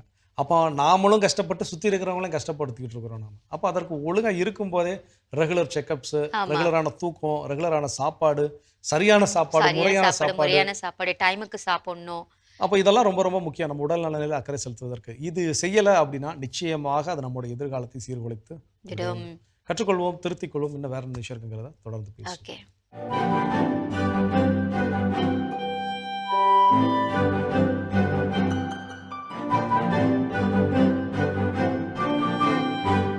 அன்பிற்கினிய மாதா தொலைக்காட்சி சுவஞ்சர்களே, தமிழினிய நெஞ்சங்களே, வணக்கம். திரிகடகத்தில் இணைந்திருக்கும் உங்கள் ஒவ்வொருவருக்கும் நன்றியின் வாழ்த்துகள். இன்று மீண்டும் திரிகடகம் எண் 39 நாம் இருக்கின்றோம். 3ஆம் கருத்தினை நாம் பார்க்கவிருக்கின்றோம். அறம் அற்றவரின் செயல்கள். புலை மயக்கம் வேண்டி பொருட்பெண்டீர் தோய்தல், கலமயக்கம் கள்ளுண்டு வாழ்தல், சொலை முனிந்து மொய்மயக்கம் சூதின் கண் தங்கல், இம்மூன்றும் நன்மையிலாளர் தொழில். திரிகடகம் 39.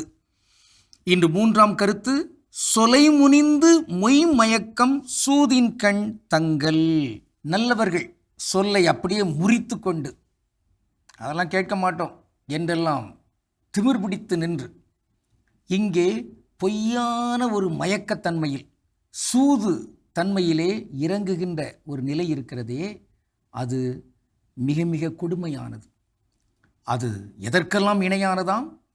ஆக விலை மகளிர் பொருளுக்காக தன்னை விற்கின்ற அவர்களிடம் ஒரு வகையான மயக்கம் கொண்டு இணைகின்ற அந்த தன்மை எவ்வளவு கொடியதோ, அதை போன்றுதான் இங்கு மது மயக்கத்தில் எல்லாவற்றையுமே இழந்து நிற்கின்ற ஒரு தன்மை கொண்ட தன்மை எவ்வளவு கொடுமையானதோ, இந்த இரண்டுக்கும் இணையானதாக இங்கு நல் ஆதனார் திரிகடுகத்தின் வழியாக வைக்கிற ஒரு செய்தி இந்த சூது தன்மை, சூதாட்டம். நாம் பார்த்திருக்கின்றோம், படித்திருக்கின்றோம். மகாபாரதத்திலே தருமர், அவர் பாண்டவர் அணியினுடைய ஒரு தலைவர், அவர்களுக்கு எதிரானவர்கள் கௌரவர்கள். அவர்களுடைய அந்த சூது தன்மையினால் அங்கு துரியோதனன், துச்சாதனன் அவர்களுக்கு தலைவர்களாக இருந்தவர்கள். இவர்களெல்லாம் எப்படியோ இந்த பாண்டவர்களை மயக்கி சூது தன்மையில் விளையாட வைத்து அங்கு பாஞ்சாலி, திரௌபதி உட்பட எல்லாரையுமே இழந்து நிற்கின்ற ஒரு தன்மைக்கு தள்ளப்படுகின்ற ஒரு நிலை. எனவே சூது என்பது கொடுமை, பலவற்றையும் இழப்பதற்கான வாய்ப்பு.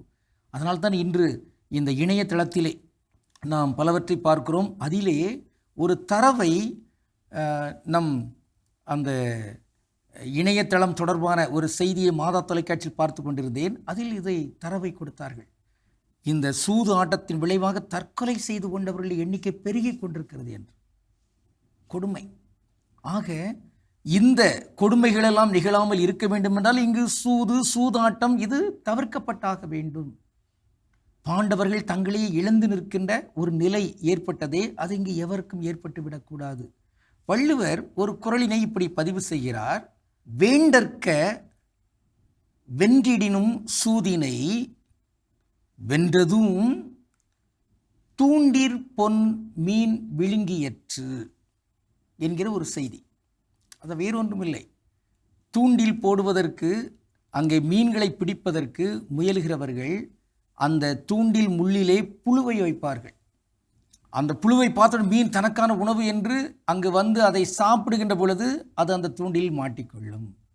அதை போன்றுதான் இங்கு சூது ஆட்டத்திலே அங்கு ஏதோ பெரிய வெற்றி கிடைக்கிறது, பணம் வருகிறது என்றெல்லாம் எண்ணிக்கொண்டு அந்த ஆட்டத்தில் தொடர்ந்து நிற்கிறார் என்றால் அங்கே அவர் அந்த தூண்டில் முள்ளினால் பாதிக்கப்படுவார். இது நல்ல ஒரு உருவகம், சூது தன்மைக்கான ஒரு உருவகம்.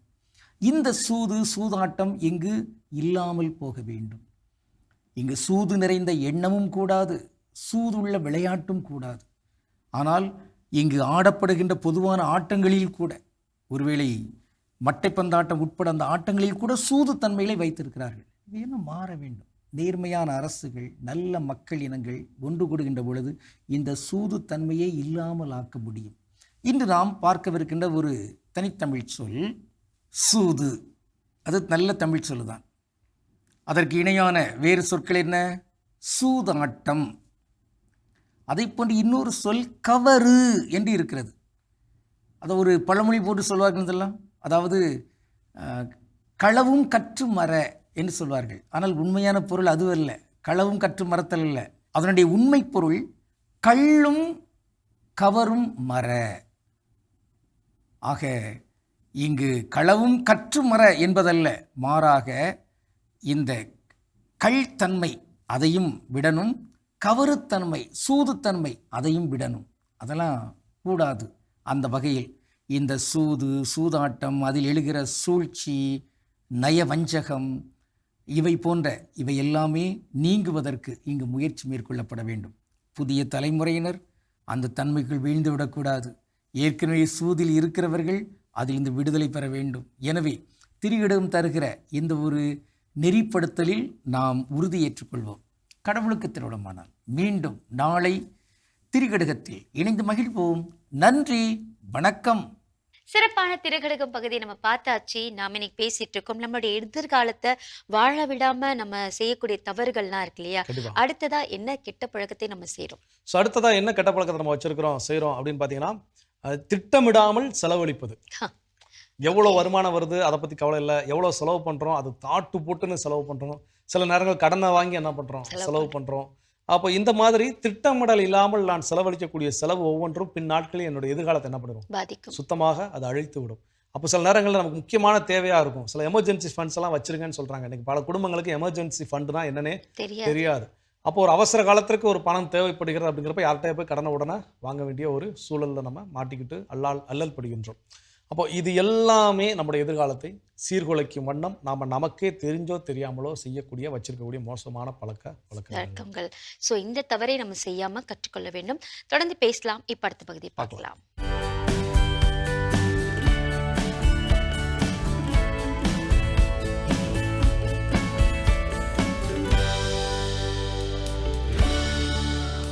இணைய பெண்.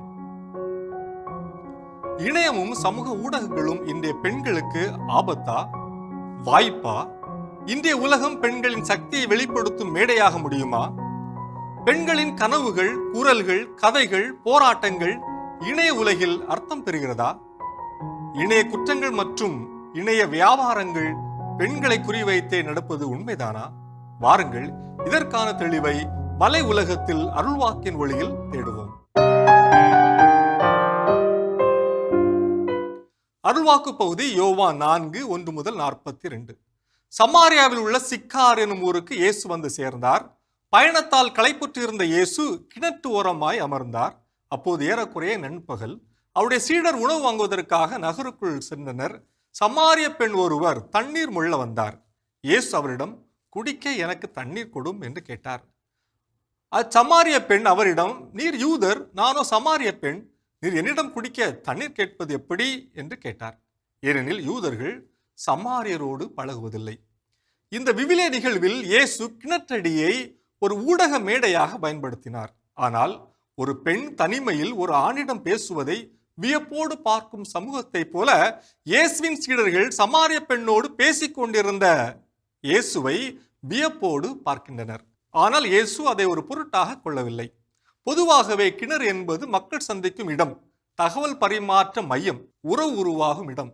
இதை நன்கறிந்து கொண்ட இயேசு சமாரிய பெண்ணை ஏதோ நற்செய்தி கேட்பவராக மட்டுமல்ல, அவரை நற்செய்தி அறிவிப்பாளராகவும் மாற்றுகிறார். இந்தியா சுதந்திரம் பெற்று பல ஆண்டுகளான பிறகும் பெண்கள் மீது நாம் கொண்டிருக்கும் பார்வை மட்டும் இன்று மாறவே இல்லை. உடலில் நகை அணிந்து கொண்டு இன்று பெண் ஒருவர் சாலையில் நடந்து செல்ல முடிவதாக இருக்கலாம். ஆனால் சமூக வலைத்தளங்களில் தன் உண்மை பெயரை கொண்டு தான் சொல்ல விரும்புகின்ற கருத்தை பயம் இல்லாமல் சொல்ல முடிவதில்லை. ஒரு பெண் கருத்து ஒன்றை சொல்கிறாள் என்பதற்காக மட்டுமல்ல, ஒரு பெண் சமூக ஊடகங்களில் இருக்கிறாள் என்பதற்காகவே அவள் பலரால் பல்வேறு சீண்டல்களுக்கு உள்ளாக்கப்படுகிறாள். இன்று பெண்கள் அதிகமாக வேலை வாய்ப்புக்காக, கல்விக்காக, பொருட்களை சந்தைப்படுத்துவதற்காக, தகவல் பரிமாற்றம் மற்றும் பொழுதுபோக்கிற்காக இணையத்தை பயன்படுத்துகின்றனர். சாத்வா கன்சல்டிங் என்ற நிறுவனம் 2021 ஆண்டு வெளியிட்ட அறிக்கையின்படி 2019 ஆண்டு வரை இந்தியாவில் 23 மில்லியன் பெண்கள் இணையத்தை பயன்படுத்துகின்றனர். இது இணையம் பயன்படுத்தும் இந்திய ஆண்களை விட 34% குறைவு ஆகும். சமீபத்தில் மீ2 என்ற இணையவழி இயக்கம் பெண்களுக்கு எதிரான பாலியல் அத்துமீறல்களை இணையத்தில் அரங்கேற்றியது. இதனால் ஆத்திரமடைந்த பெரும் புள்ளிகள் இணையத்தில் குரல் எழுப்பிய பெண்களின் குரல் வளையை நெரிக்க பாலியல் மற்றும் தரக்குறைவான கருத்துக்களை சமூக ஊடகங்களில் கட்டவிழ்த்து விட்டனர். இது போன்ற கருத்து மோதல்களாலும் தொடர் சீண்டல்களாலும் பாதிக்கப்பட்ட பல பெண் இன்ஃப்ளூயன்சர்கள் இன்று தற்கொலை செய்து கொள்கின்ற நிலையில் இருக்கின்றார்கள். இதனால் இணையத்தை பயன்படுத்தும் பெண்கள் அத்தளத்தில் இருந்து தங்களை விடுவித்துக் கொள்கின்ற சூழல் உருவாகி பெருமளவில் டிஜிட்டல் மற்றும் பாலின பிளவு உருவாகின்றது. இது இணையத்தில் பெண்களுக்கான வாய்ப்பை பறிப்பதோடு அவர்களுக்கான பாலின சமத்துவத்தை கேள்விக்குள்ளாக்குகிறது. இணையத்தில் பெண்களின் பங்கேற்பை அதிகரிக்க இணைய பாதுகாப்பை உறுதி செய்ய வேண்டும். இணைய பகுப்பாய்வு மற்றும் இணைய குற்றங்கள் பற்றிய விழிப்புணர்வு எல்லா நிலையினருக்கும் கொடுக்கப்பட வேண்டும். இணையத்தில் பெண்ணிய பார்வையும் பெண்ணை போற்றும் கருத்துருவாக்கமும் அதிகரிக்கப்பட வேண்டும். இணைய குற்றங்களுக்கு எதிரான வலுவான சட்டங்கள் வரையறுக்கப்பட வேண்டும். பெண்கள் ஆன்லைனில் கேலி செய்யப்படுவதோ அல்லது பின்தொடரப்படுவதோ பெரும் மன உளைச்சலை ஏற்படுத்தும் என்ற நிலையில் உடனடியாக அவர்கள் பிளாக் அல்லது அன்ஃபாலோ செய்யும் வசதியை பயன்படுத்த வேண்டும். National cyber crime reporting portal ஏதேனும் சைபர் குற்றங்கள் நடந்தால் www.cybercrime.gov.in என்னும் இணையத்திலே அவர்கள் புகார் அளிக்கலாம். அல்லது உதவி எண் இந்தியாவில் சைபர் குற்றத்திற்காக 1930 என்ற உதவி எண்ணை தொடர்பு கொள்ளலாம். செயற்கை நுண்ணறிவு மூலம் ஒருவரின் முகத்தை மாற்றி உருவாக்கும் டீப் ஃபேக்ஸ் பற்றி பெண்கள் அறிந்திருக்க வேண்டும். இது போன்ற குற்றங்கள் நடந்தால் தயங்காமல் புகார் அளிக்க வேண்டும். பெண் உடல் சார்ந்த அரசியல், பெண் உடல் சார்ந்த விளம்பர யுக்தி, பெண் உடல் சார்ந்த ஆன்மீகம், பெண் உடல் சார்ந்த வியாபாரம், பெண் உடல் சார்ந்த ஒழுக்க நெறிகள், பெண் உடல் சார்ந்த ஆபாசம் போன்ற பெண்களுக்கு எதிரான வன்மங்கள் இணையத்தில் பிரதான பக்கங்களை ஆக்கிரமித்திருப்பது பெண்களுக்கு எதிரான வன்முறையே. இயேசுவோடு கிணற்றில் தொடங்கிய உரையாடல் சமாரிய பெண்ணை மட்டுமல்ல ஒரு நகரத்தை மாற்றியது போல இணையத்தில் தொடங்கும் உரையாடல் ஒரு சமூகத்தை மாற்ற முடியாதா? இது வலை உலகம் 360 டிகிரி டிஜிட்டல் உலகிற்கான உங்கள் அகராதி. சிறப்பான வலை உலகம் 360 டிகிரி பார்த்தாச்சு. அதோட இன்னைக்கு நம்ம பேசிட்டு இருக்கிறோம் கடவுள் வணக்கம் நிகழ்ச்சியில் நம்முடைய எதிர்காலத்தை அழிக்கும் வண்ணம் நாம் கொண்டிருக்கக்கூடிய மோசமான செயல்கள் அடுத்ததா என்ன சொல்றாங்க? அடுத்தது என்ன சொல்றாங்கன்னா, நம்ம கண்டமேனிக்கு நம்ம இருப்போம். ஒரு வேலைக்கு ஒரு டெட்லைன் வைக்கணும், அதை வச்சு நம்ம வேலை பார்க்கணும். சரியான நேரத்தில் தூங்கி எழுந்துக்கணும். நம்ம காலையில் இந்த டைம் எழுந்தாதான் இந்த வேலையெல்லாம் நம்ம கரெக்டாக ரொட்டீனாக ஃபாலோ பண்ண முடியும் அப்படின்ற ஒரு டெட்லைன் வச்சு அந்த வேலைகளை நம்ம பார்க்கறது கிடையாது. என்ன சொல்றது, சரியான நண்பர்களை நம்ம கூட வச்சுக்கிறது கிடையாது. இந்த மாதிரி தவறுகள்லாம் நம்ம செய்யும் பொழுது நம்மளுடைய எதிர்காலம் எங்க போகுதுன்னு தெரியாம பாதிக்கப்படும். கண்டிப்பா. அதாவது இதுதான் சிம்பிளா ஒரு லைன்ல நம்ம சொல்லலாம், டிசிப்ளின். கண்டிப்பா. ஒழுக்கம். காலையில 4 மணிக்கு எழுந்திருப்பதான் என்னுடைய வழக்கம். அதான் அது டெய்லி ரெகுலரா பண்றதுக்கு பேர் தான் ஒழுக்கம் அப்படிங்கிறது. நான் முறையாக இந்த சாப்பாடு கரெக்டாக நான் சாப்பிடுவேன், தேவையில்லாத அன்ஹெல்த்தி ஃபுட்லாம் நான் சாப்பிட மாட்டேன், அதுதான் ஒழுக்கம். இந்த வேலையை கொடுத்த டெட்லைனுக்குள்ளே நான் முடிச்சு கொடுப்பேன், இதுதான் என்னுடைய பழக்கமாக இருக்கிறதுனா அதுதான் ஒழுக்கம். ஸோ இப்போ இது இல்லை அப்படின்னா அது என்னுடைய எதிர்காலத்தை பாதிக்கும். சிந்தித்து பார்ப்போம். இன்னும் வேற என்ன விஷயம் இருக்குங்கிறத தொடர்ந்து பேசுவோம்.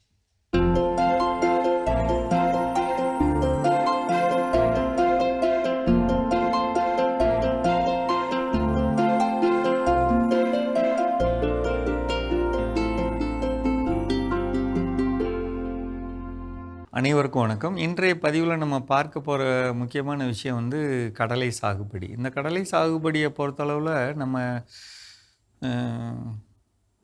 ரொம்ப முக்கியமாக பார்க்க வேண்டிய ஒரு விஷயம் என்னென்னா இந்த விதை தேர்வு. சரிங்களா? நம்ம பொதுவாக நம்ம பகுதியில் இருக்கக்கூடிய கடலை எண்ணெய் ஆட்டக்கூடிய பெரிய மில்லுகளில் நமக்கு அதற்கு வேணுங்கிற ரகங்கள் கிடைக்கிது. அதில் வந்து சாப்பாட்டுக்கான ரகங்கள், எண்ணெய்க்கான ரகங்கள்னு 2 ரகம் இருக்குங்க.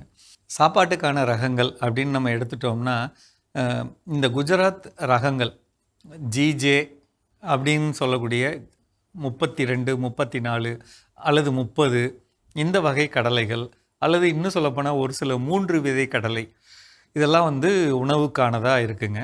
அதே மாதிரி தமிழ்நாட்டு ரகத்துலேயுமே VRI 8, VRI 10 2மே வந்து உணவுக்கான கடலையாக இருக்குது.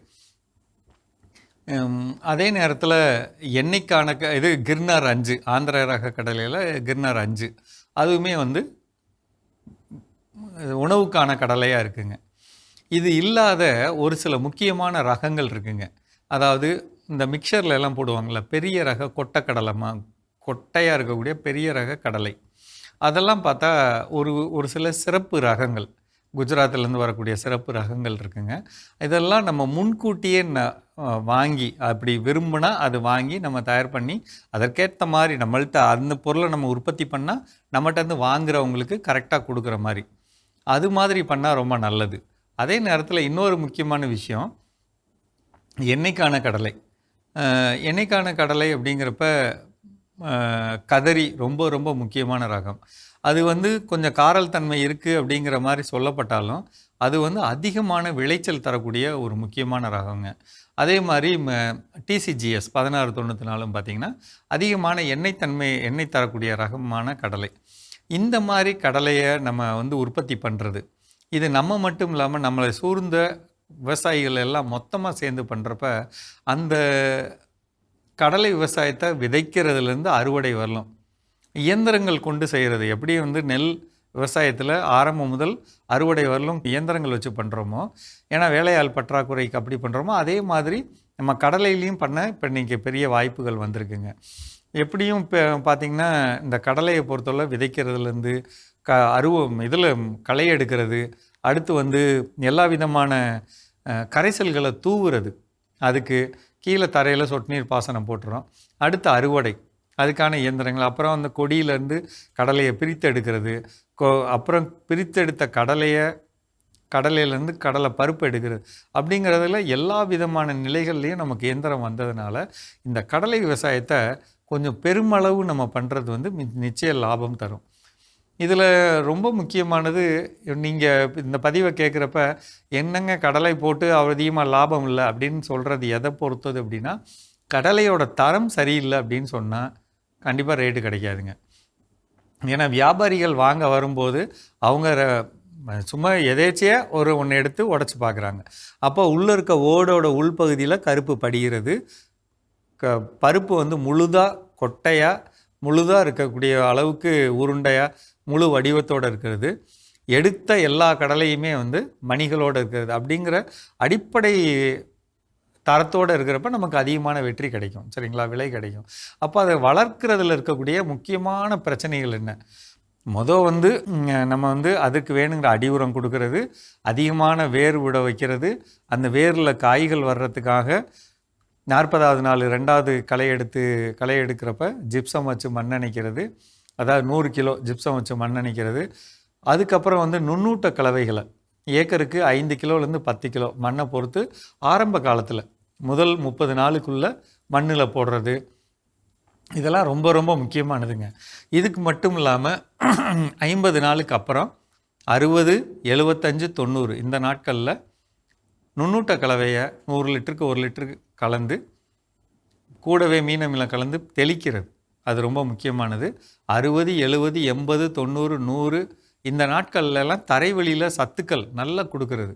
அதில் முக்கியமாக வந்து கடல் பாசி உரம், வேம்ங்கிற பொருள், பொட்டாஷ் பாக்டீரியா, ரைசோபியம் இது மாதிரியான பொருள்களை கலந்து கொடுக்குறப்ப முழுமையான தரத்தோட காய்கள் கிடைக்க வாய்ப்பு இருக்குங்க. செஞ்சு பாருங்கள், நிச்சய வெற்றி கிடைக்கும். அது நல்ல தரமான பயிர் அது. சரிங்களா? மீண்டும் ஒரு முறை சந்திப்போம். சிறப்பான உழவும் உயரும் பகுதி நம்ம பார்த்தாச்சு. நாம் இன்னைக்கு பேசிட்டு இருக்கோம் நம்மளுடைய எதிர்காலத்தை அழிக்கக்கூடிய அந்த கெட்ட பழக்கங்கள்ல அடுத்ததா என்ன நம்ம செய்றோம். ஸோ அடுத்ததாக செய்யக்கூடிய பழக்கம் என்ன அப்படின்னா, ஒரு திரைப்படத்தில் கேட்ட வசனம், அது என்ன படம் என்னதில்ல, கொஞ்சம் பழைய படம் தான். ஒருத்தர் வந்து இன்னொருத்தர்கிட்ட சொல்லுவார், ஸோ நான் முள்ளை பிடிச்சிக்கிட்டே இருக்கிறேன், அது எனக்கு காயப்படுத்திக்கிட்டே இருக்குது அப்படின்னு ரொம்ப ஒரு மாதிரி சென்டிமெண்ட்டாக ஃபீல் பண்ணி சொல்லுவார். அதை கேட்டிருந்தா ரொம்ப நக்கலாக சொல்லாதான், பிடிச்சிட்டு இருக்கிற வலிக்கும் தெரியல, அப்போ விட்டு தூக்கி தூரம் போட்டு போக வேண்டியதானே, அப்புறம் வலிக்கும் தெரிஞ்சு என்னத்துக்கடை பிடிச்சிக்கிட்டு இருக்கிறேன் அப்படிங்கிறது. ஸோ இப்போ அதுதான் நாமும் பல நேரங்களில் நம்ம நச்சு மனிதர்களை, அதாவது அவன் என் ஃப்ரெண்டோ தெரிஞ்சவனோ இல்லை என் சொந்தக்காரனோ இல்லை எனக்கு ரொம்ப விரும்பக்கூடிய நேசியுடைய மனிதனோ நச்சுத்தன்மை வாய்ந்த மனிதராக இருக்கிறாங்க. அவங்ககிட்ட இருந்து எந்த ஒரு நல்ல பழக்கமும் நான் கற்றுக்கொள்வதற்கு இல்லை. அவங்களோடு இருந்து அதான் சொல்லுவாங்களே, கன்றோடு பன்றியோடு சேர்ந்த கன்றும் மலம் தின்னும் அப்படின்னு சொல்லுவாங்க. ஸோ அப்போ அந்த மாதிரி அந்த நிலைமைக்கு அவங்க இழிநிலைக்கு தான் என்னை இழுத்துட்டு போகிறாங்க அப்படின்னா அந்த உறவை உதறி தள்ளி விடுறதுல தப்பே கிடையாது. இல்லை நான் அந்த உறவோடு தான் நீடித்து கொண்டிருப்பேன் என்றால் அது என்னோட எதிர்காலத்தை அழிக்கும். கண்டிப்பா தொடர்ந்து பேசலாம். இப்ப அடுத்த பகுதி பார்க்கலாம்.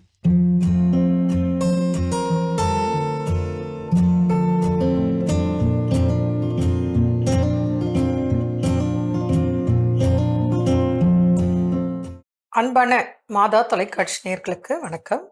இந்த நிகழ்ச்சியில் நம்ம பார்க்க போகிறது டயபெட்டிக் சுகர் வந்து இன்னைக்கு பரவலாக நிறைய பேருக்கு இருக்கு. அதுக்கு என்ன செய்யணும்? ஃபர்ஸ்ட் வந்து அவசரம், ஆத்திரம், கோபம், டென்ஷன் இருக்கக்கூடாது. முறையான உடற்பயிற்சி, முறையான உணவு கட்டுப்பாடு, ப்ராப்பர் ட்ரீட்மெண்ட் எடுத்தால் போதும். சப்போஸ் கண்ட்ரோல் இல்லை அப்படின்னா கண் பார்வை பாதிப்பு, காலில் ரத்த ஓட்டம் பாதிப்பு, கால் மரத்து போகுதல், புண்கள் வந்தால் ஆறாது போகும், அதனால கால் விரல் எடுக்கிறது, கால் எடுக்கிறது, இந்த மாதிரி உபாதைகள். அது மாத்திரம் இல்லை, குழந்தையின்மைக்கு, ஆண்மை குறைவுக்கு சுகர் ஒரு முக்கிய காரணம். சுகர் கண்ட்ரோலில் இல்லைன்னா எல்லா நோய்களையும் வாங்கன்னு கூப்பிட்டு வச்சுக்கோ. ஏன்னா ஃபஸ்ட்டு நோய் எதிர்ப்பு சக்தி குறைஞ்சிடும். ஒரு சின்ன உதாரணம் சொல்கிறேன். இப்போது நமக்கு நெயில் கட் பண்ணோம், கொஞ்சம் ஒரு துளி, ஒரே துளி தான், ஒரு பின் ட்ராப் எக்ஸ்ட்ரா, ஒரு பின் குத்துனா என்ன அந்த பாயிண்ட்டு எக்ஸ்ட்ரா கட் ஆகிட்டு இருக்கும், அந்த புண்ணு மாத கணக்கில் ஆறாது, அப்படியே அது பெருசாகும். சின்ன உதாரணம். அப்போது நம்ம கவனமாக இல்லைன்னா இன்னும் எவ்வளோ பிரச்சனைகள் வரும் அப்படின்னு பார்த்தோன்னா, கண்கள் பாதிப்பு, ஹார்ட்டு பாதிப்பு, ஸ்கின் பாதிப்பு, புரியுதுங்களா? இன்ஃபெர்டிலிட்டிக்கு பிரச்சனை, அது ஆணாக இருக்கட்டும் பெண்ணாக இருக்கட்டும். டயபெட்டிக் ஒரு காரணம், குழந்தையின்மைக்கு சுகர் ஒரு ப்ராப்ளம், அப்புறம் கிட்னி ப்ராப்ளம், பிபி, ஹார்ட் தொந்தரவு எல்லாத்தையும் வாங்கன்னு கூப்பிட்டு வச்சுக்கோ. ஒரு நோயே தாங்க முடியாது, பல நோய்கள் வந்து ஒரு மனிதனை பக்கமாக தாக்குனா அந்த உடல் என்ன ஆகும்? ஏன் இது பாதிப்பு ஆகுதுன்றதுக்கு நீங்க புரிஞ்சுக்கணும். சுகர் இருக்கிற கலந்த ரத்தம் தான் தலை முதல் கால் வர போதும். அப்போ முடி கொட்டும், கண் பார்வை பிரச்சனை, ஹார்ட் பிரச்சனை, ஸ்கின் பிரச்சனை, எல்லாம் உடல் முழுவதும் எந்தெந்த உறுப்புக்கு போதோ எல்லா உறுப்பும் பாதிக்கிறதுக்கு சுகர் ஒரு முக்கிய காரணம். அதை கண்ட்ரோலில் வச்சுக்கிட்டா நீங்கள் எத்தனை ஆண்டுகள்னாலும் மற்ற துணை நோய்கள் வராமல் பாதுகாக்க முடியும். அதனால சுகர் தானே அப்படின்னு நினைக்காதீங்க, சுகர் தான், இதை நம்ம கண்ட்ரோலில் வச்சாக்கணும். அப்படின்னா நீங்கள் என்ன பண்ணுங்க, வரதுக்கு முன்னாடியே டெய்லி ஒரு சுண்டல், ஏதாவது ஒரு சுண்டல், நல்ல காய்கறி கீரை, நல்ல நார்ச்சத்துள்ள உணவுகள், டெய்லி வெந்தயம் வறுத்து பொடி பண்ணது காலையில் வெறும் வயிற்றில், ஒரு நாளைக்கு வெண்டைக்காய், பச்சை வெண்டைக்காய் 4 எடுத்து சாப்பிடுங்க. இல்லையா ஒரு 4 வெண்டைக்காய் கழுவிட்டு கட் பண்ணி தண்ணியில் நைட்டு ஊற வைங்க. ஃபஸ்ட்டு அந்த தண்ணியை குடிச்சிருங்க, அப்புறம் வெண்டைக்காய் சாப்பிடுங்க, வெந்தயம் சாப்பிடுங்க. காலையில் வெறும் பழம் மாத்திர உணவாக எடுத்துக்கொள்ளுங்க. அதிக இனிப்புள்ள பழம் வேண்டாம், மா, பலா, சப்போட்டா, சீத்தாப்பழம் வேண்டாம். மீதி பழம். இப்போ உதாரணத்துக்கு பார்த்தீங்கன்னா பப்பாளி, அன்னாச்சி, கொய்யா, அத்திப்பழம், பேரிக்காய், நாவல் பழம் சீசனில் நாவல் பழம் இதெல்லாம் எடுத்துக்கலாம். முளைக்கட்டின பயிறு, வெள்ளரிக்காய், பச்சை கேரட்டு எல்லாம் சாப்பிடலாம். பிரச்சனை இல்லை. நல்ல ஒரு சூப்பு, காய்கறி, கீரை, வாழைத்தண்டு, காளான் எல்லாம் போட்டு பிரச்சனை இல்லை. முட்டை சாப்பிடலாம். நான்வெஜ்ஜு கொஞ்சம் கொஞ்சம் சாப்பிடலாம். பிரச்சனை இல்லை. இந்த பாரம்பரிய அரிசிகள் பயன்படுத்துங்க. அதில் 1 கப்பு சாதம்னா 3 கப்பு காய்கறிகள் அப்படி எடுங்க. அதே போல் டெய்லி ஏதாவது கஷாயம் போட்டு குடிங்க. இப்போ உதாரணத்துக்கு இஞ்சி, பட்டை, கிராம்பு, ஏலக்காய், அப்புறம் இந்த ஸ்டார் நஸ்ன்னு இருக்குல்ல அது எல்லாம் போட்டு ஒரு 2 கொய்யாயில் மாயில் ஆவாரம்பு, அருகம்புல் என்னென்ன உங்கள் வீட்டை சுற்றி இருக்கோ நான் சொன்னதெல்லாம் போட்டு ஒரு கஷாயம் வச்சு ஒரு டீ மாதிரி குடிக்க. பிரச்சனையே இல்லை. துளசி போடுங்க, கற்பூரவள்ளி போடுங்க. அதுக்கப்புறம் வீட்டில் கீழநெல்லி செடி, குப்பைமணி இந்த 2 இலை, நித்திய கல்யாணி 2 இலை எல்லாத்தையும் போடுங்க. இம்யூனிட்டி இன்க்ரீஸ் ஆகும். இந்த மாதிரி என்னென்ன முடியுமோ ஃபாலோ பண்ணுங்க. ஏதாவது ட்ரீட்மெண்ட் வேணும், டவுட் இருந்தால் எங்களோட தொலைபேசி எனக்கு தொடர்பு கொள்ளுங்க. மீண்டும் நாளை சந்திப்போம். நன்றி. அன்னை மரியே வாழ்க. அருமையான நம்ம ஒரு வைத்திய பகுதி பார்த்துட்டோம். நிகழ்ச்சியோட நிறைவுக்கும் வந்தாச்சு. இன்னைக்கு நாள் நம்ம பேசிட்டு இருக்கிறோம் நம்முடைய கடவுள் வணக்கம் நிகழ்ச்சியில் சில பழக்க வழக்கங்கள் என்னோட எதிர்காலத்தை அழித்து கொண்டிருக்கிறது. அது என்கிட்ட அந்த பழக்க வழக்கம் இருக்குதா இல்லையாங்கிறது தெரிஞ்சுக்கிறதுக்கு அது எப்படிப்பட்ட கெட்ட பழக்கங்கள்ங்கிறத ஃபஸ்ட்டு தெரிஞ்சுட்டு இருக்கிறோம். அதில் ஃபைனலாக என்ன சொல்கிறாங்க? ஃபைனலாக என்ன சொல்கிறாங்கன்னா, என் நேரம் வரட்டும் நான் செய்கிறேன், என் நேரம் வரட்டும் செய்கிறேன்னு சொல்லிட்டு வர நேரத்தில் நம்ம தட்டி கழிச்சிக்கிட்டு எதுவுமே செய்யாமல் இருந்தால் நம்மளுடைய வாழ்க்கையில் முன்னேற முடியாமல் நமக்கு வந்த வாய்ப்புகளை எல்லாம் நம்ம இழந்து கொண்டே இருக்கும்போது நம்ம அந்த என்ன சொல்கிறது நம்மளுடைய எதிர்காலத்தை நோக்கி நம்மளால் பயணிக்க முடியாது. ஸோ அதனால் நேரத்துக்காக வெயிட் பண்ணாமல் நமக்கு கிடைத்த ஆப்பர்ச்சுனிட்டியை வச்சு நம்ம அதில் பிடிச்சு போகிறத மட்டும் தான் நம்ம பார்க்கணும். கண்டிப்பாக நீங்கள் சொல்லும்போது ஒரு புகைப்படம் ஒன்று சமூக வலைதளத்தில் பார்த்த புகைப்படம். 2 போர்ஷன். ஒரு போர்ஷன் ஒருத்தர் சேரில் உட்காந்துருக்காரு, இன்னொரு போர்ஷனில் சேரில் எலும்பு கூட இருக்குது. என்ன அப்படின்னு பார்த்தா அதில் கேப்ஷன் போட்டிருக்காங்க, ஐ ஆம் வெயிட்டிங் ஃபார் மை ஆப்பர்ச்சுனிட்டி அப்படின்னு சொல்லி. ஸோ அப்போ அது ஒரு வாய்ப்புக்காக காத்துக்கிட்டே இருந்தால் நம்ம எலும்பு கூட என்ன பண்ணிடுவோம், மாறிடுவோம். அதாவது என்ன பண்ணிடுவோம், சிம்பிளாக சொல்லியிருக்காங்க, நீ செத்து எலும்பு கூடவே மாறிடுவோம். உனக்கான ஆப்பர்ச்சுனிட்டி எனக்கு அது வராது. நாம் தான் அந்த வாய்ப்புகளை உருவாக்க வேண்டும். ஒன்று தேடணும். தேடி விபிலியத்தில் அழகாக சொல்லியிருக்கு, தேடுங்கள் கண்டடைவீர்கள். உங்களுக்கு தேடி உங்களுக்கு வாய்ப்பு என்ன பண்ணலாம், நம்ம பெற்றுக்கொள்ளலாம். இல்லை கேளுங்க, உங்களுக்கு என்ன பண்ணப்படும், கொடுக்கப்படும். தட்டுங்க, உங்களுக்கான வாய்ப்பு கிடைக்கப்படும். இது எதையும் நான் செய்ய மாட்டேன், ஆனால் எனக்கான வாய்ப்பு வரும் வர நம்ம வெயிட் பண்ணிட்டே இருந்தோம்னா வாய்ப்புகள் வரும். அப்படிப்பட்ட எலும்பு கூடு போல தான் நம்முடைய லைஃப்பும் ஒன்றுமே இல்லாமல் முடிஞ்சு போயிடும். ஸோ அப்போ காத்திருக்காமல் செயல்பட தொடங்க வேண்டும். நான் காத்துக்கிட்டே தான் இருக்கேன் அப்படின்னு சொன்னால் நம்மளுடைய எதிர்காலம் வீணாக போயிடும். ஸோ இப்போ இன்னைக்கு நாள் நிறைய விஷயங்கள் சிந்திச்சிருக்கிறோம். இந்த பழக்க வழக்கங்களும் நம்ம எதிர்காலத்தை அழித்து விடும் சொல்லி. இப்போ இன்னைக்கு அடுத்த விஷயமா நான் என்கிட்ட என்னெல்லாம் இந்த பழக்க வழக்கங்கள் நான் வச்சிருக்கிறேன், தள்ளி போடக்கூடிய பழக்க வழக்கத்தை வச்சிருக்கிறேனா, இல்லை காத்திருக்கக்கூடிய பழக்க வழக்கத்தை நான் வச்சிருக்கிறேனா, இல்லை நச்சு மனிதர்களோடு இருக்கக்கூடிய தொடர்பை நான் கொண்டிருக்கிறேனா, இது எல்லாம் என்னுடைய எதிர்காலத்தை அழித்து விடும். இதை கண்டுபிடிச்சிட்டோன்னா அதை நாம் களை எடுத்து விட்டால் நம்முடைய எதிர்காலம் வளம் பெறும். நல்ல சிந்தனை கொடுத்துருக்கார் கடவுள். கடவுளுக்கு நன்றி சொல்லி இன்னைக்கு நம்ம நிகழ்ச்சி நிறைவு செய்யறதுக்கு முன்னாடி எனக்கு யாரெல்லாம் விழா கொண்டாடுறாங்கன்னு பார்க்கலாம்.